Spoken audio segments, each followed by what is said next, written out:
Halo sahabat subscriber semuanya, pada video kali ini saya mau menceritakan pengalaman meminjam uang di aplikasi kredit pintar.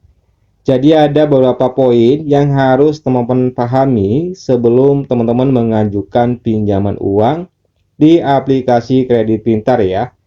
Nah, jadi aplikasi kredit pintar ini tuh memang sudah terdaftar dan diawasi oleh OJK ya teman ya. Jadi kalau dibilang aman atau tidaknya, ya tentunya aman ya, karena sudah diawasi otoritas jasa keuangan teman-teman ya. Jadi sudah aman tentunya. Dan kemudian cara daftar dan mengajukan di aplikasi kredit pintar memang sangat mudah dan juga cepat ya teman ya. Hanya butuh data KTP dan juga data pribadi teman-teman dan data pekerjaan, teman-teman sudah bisa mengajukan pinjaman di aplikasi kredit pintar. Nah, tentunya teman-teman harus paham ya, jika teman-teman mendaftar atau juga mengajukan pinjaman di kredit pintar, maka data teman-teman itu nanti bakalan diinput di OJK ya.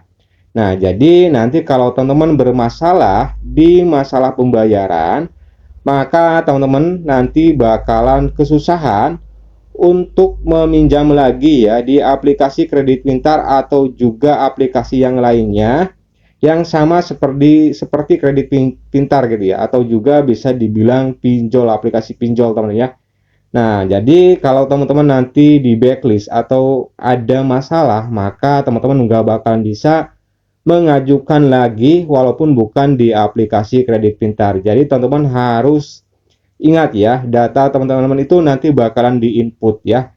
Nah, jadi harus hati-hati ya, apalagi di masa pembayaran. Jika teman-teman jelek masalah pembayaran, maka teman-teman namanya nanti terbacklist dan akan susah untuk mengajukan pinjaman lagi di aplikasi-aplikasi pinjol yang lainnya. Dan kemudian pembayaran kredit pintar ya, itu bisa menggunakan berbagai macam ya, seperti virtual akun m-banking atau juga e-wallet ya teman ya, seperti OPPO GoPay atau juga e-commerce seperti Alfamart atau juga Indomaret.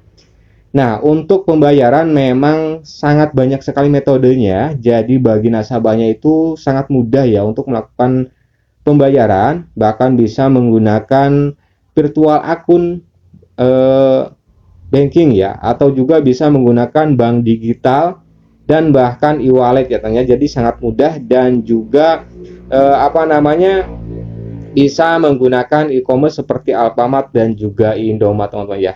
Nah, kemudian poin berikutnya yang mana teman-teman harus ketahui ya, cara penagihan di kredit pintar teman-teman ya. Jadi harus teman-teman pahami ya. Nah, jadi nanti setelah teman-teman mengajukan pinjaman atau juga berhasil meminjam uang di aplikasi kredit pintar, nah maka akan ada pemberitahuan lewat SMS 3 hari sebelum tanggal jatuh tempo ya. Jadi walaupun belum memasuki ke tanggal jatuh temponya, itu sudah ada pemberitahuan 3 hari sebelum tanggal jatuh tempo teman-teman ya. Dan kemudian jika teman-teman belum juga bayar ya, 2 hari sebelum jatuh tempo, nah biasanya bakalan ada telepon yang masuk untuk pemberitahuan bahwasannya teman-teman harus siap pembayaran di tanggal nanti tersebut ya, di tanggal jatuh temponya. Nah, kemudian bagaimana kalau teman-teman lewat dari tanggal jatuh tempo? Maka yang akan terjadi hampir setiap 1 jam sekali teman-teman bakalan ditelepon oleh pihak kredit pintar bahwasanya teman-teman harus membayar angsuran ya dalam bulan tersebut gitu ya. Dan kalau nanti teman-teman belum juga bayar, maka bukan teman-teman saja yang dihubungi, tetapi nomor yang dulu teman-teman daftarkan sebagai kontak darurat gitu ya. Kalau teman-teman dulu menggunakan atau memasukkan data kontak daruratnya orang tua, maka orang tua teman-teman bakalan terus-terusan ditelepon oleh pihak kredit pintar untuk pemberitahuan bahwasanya belum pelunasan atau juga pembayaran angsurannya gitu ya. Nah, itu sangat sangat penting ya, ya. Jadi harus paham resiko teman-teman kalau meminjam uang di aplikasi kredit pintar. Kalau teman-teman telat dari tanggal jatuh tempo gitu ya. Dan kemudian teman-teman, di kredit pintar ini yang harus teman-teman pahami adalah bunga ya, dan juga biaya layanan yang mana sangat tinggi banget teman-teman ya. Jadi benar-benar teman-teman harus pahami sebelum teman-teman itu mengajukan pinjaman di kredit pintar, yang mana bunga dan juga biaya layanannya itu benar-benar sangat tinggi banget teman-teman ya. Dan di sini teman-teman akan saya contohkan ya, jika teman-teman meminjam uang sebesar 2.600.000 gitu ya, maka uang yang masuk ke ke rekening teman-teman maksudnya ya, itu sekitar 2.200.000-an.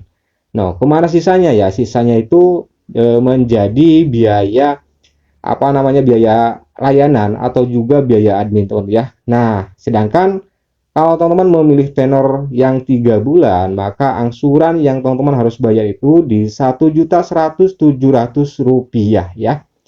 Jadi totalnya kalau dikalikan 3 bulan ya, maka akan ketemu di Rp3.300.000